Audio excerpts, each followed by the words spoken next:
Back in the 60s, moviegoers took a fantastic voyage inside the human body, Inject. courtesy of Hollywood. We stand in the middle of infinity between outer and inner space. What was science fiction then is now a virtual science fact.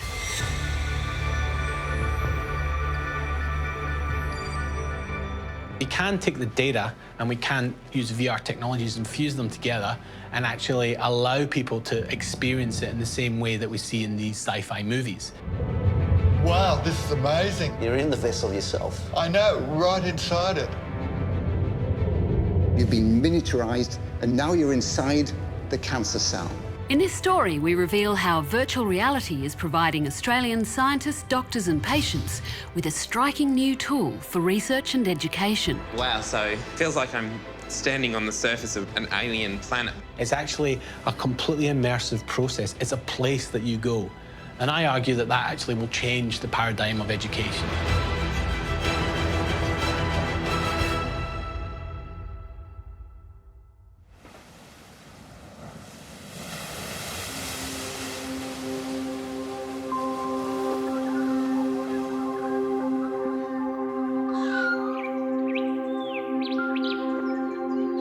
All living things, plant or animal, are made up of cells.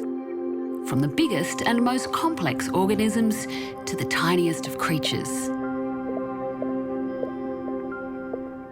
The cell, this is the basic building block of life. There are so many things we don't understand about how a cell works. And so I always make the analogy to the solar system. We're all interested in how the solar system works, and yet we have this structure that our bodies are made of that we still don't understand all those mysteries of the cell. One of the biggest mysteries for cell biologist Rob Parton is unravelling the processes that can cause a cell to turn cancerous. To do this, he uses electron microscopy to capture ultra-high magnification snapshots of how a cell works. In this chamber, we have our cancer cell, and that's sliced.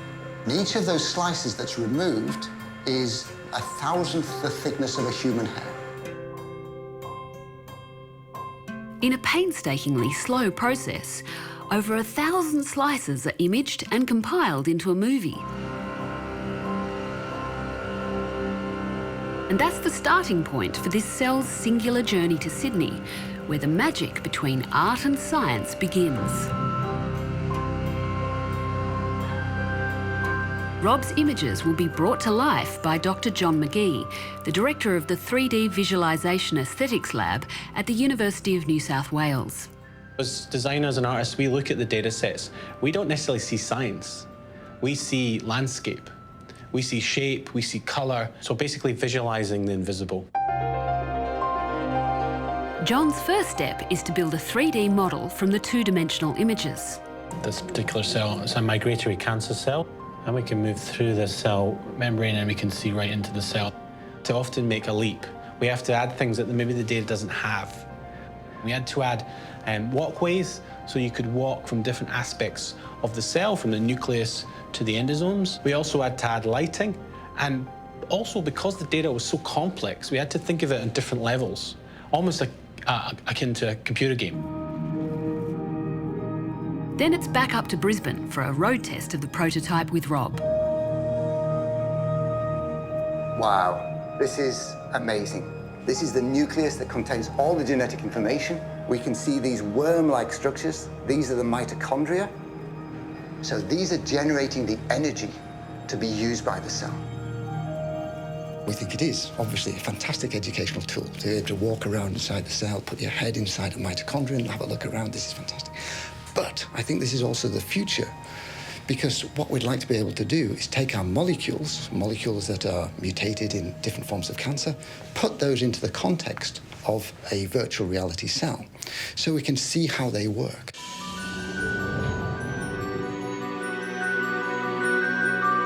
The project also involves materials scientists like Dr. Angus Johnston. He's focusing on how to deliver drug treatments for disease that are loaded inside tiny nanoparticles. One of the key things to try and improve delivery is to be able to get it to the cell, but then to get it to the right spot in the cell. So the endosomes and the lysosomes are these structures here, so they look quite empty to start off with. So this is the first stage where we've reconstructed it in a 3D wireframe.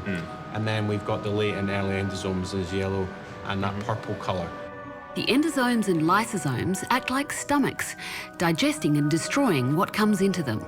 So what we need to be able to do is to work out a way of how we can get nanoparticles that have been loaded with drugs out of the stomachs of the cell and into the cytoplasm or into the nucleus where they can have a therapeutic activity.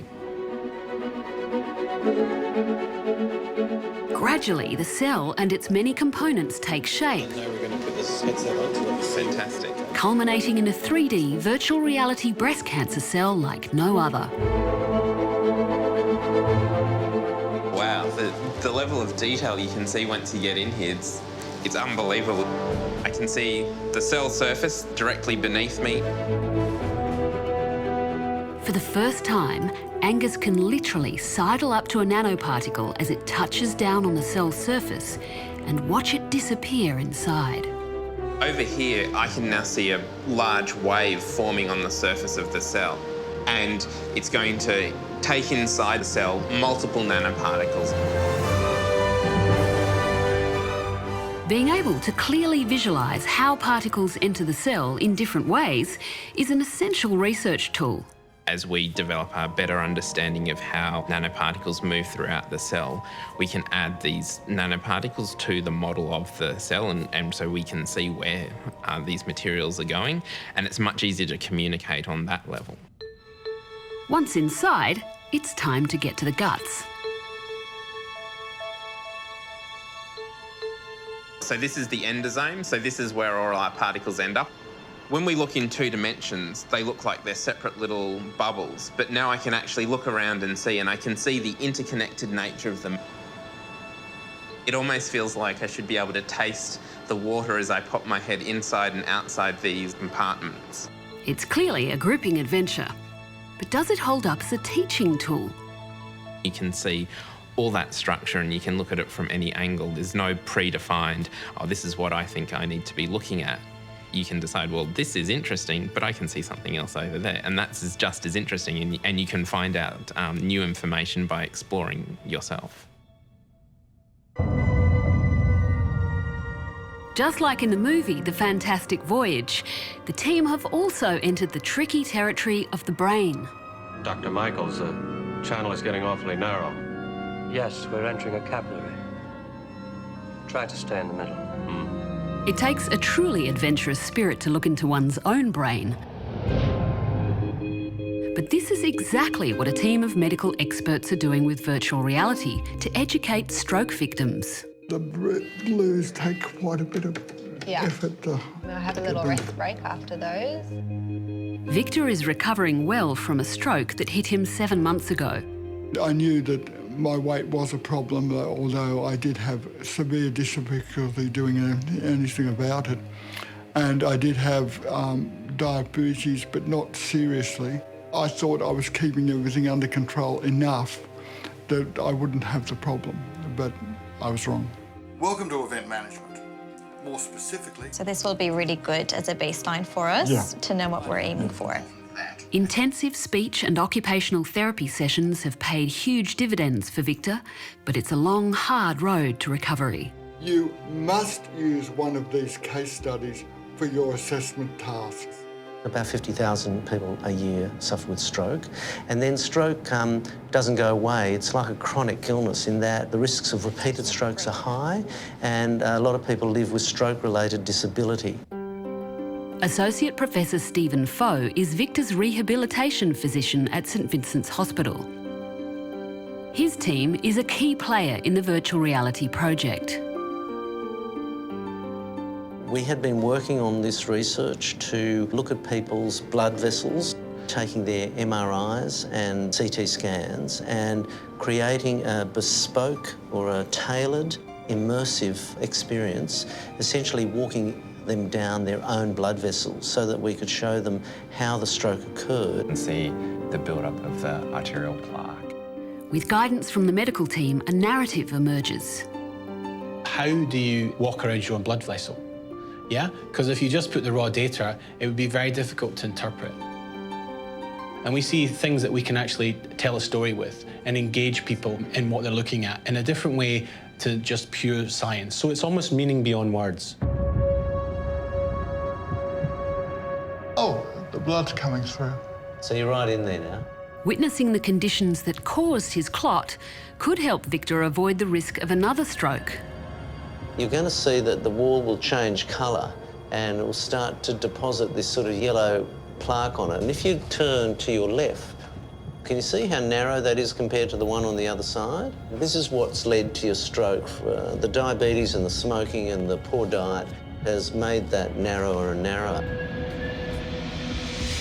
It's, I think, very valuable because I can understand exactly what happened now, and it's given me a much deeper insight into what was happening inside my head. And that's the blockage up there. Do you want to go right up to it? Yes, right up. Can you see it blocked there? Completely blocked, Yeah, and at the time that this was occurring, you were losing power in your leg and your arm, and you'd lost your speech. Yes, it's increased my motivation to continue with my exercise and health routine and making sure that I don't have it happen again. While still in its infancy, this technology has the potential to take virtual explorers of the future on a journey into the wonders of all living things. I feel that immersive technology is at that very early phase. It's a bit clunky, you've got to wear the headsets, but I think that the applications are so enormous and palpable that the research will be driven by them. I think our fantastic voyage is only just beginning. I think with this research, the sky is the limit as to where we can take it. I would say we could even go one step further, that we could actually go in our body, not just when we're sick, but actually go because we just can.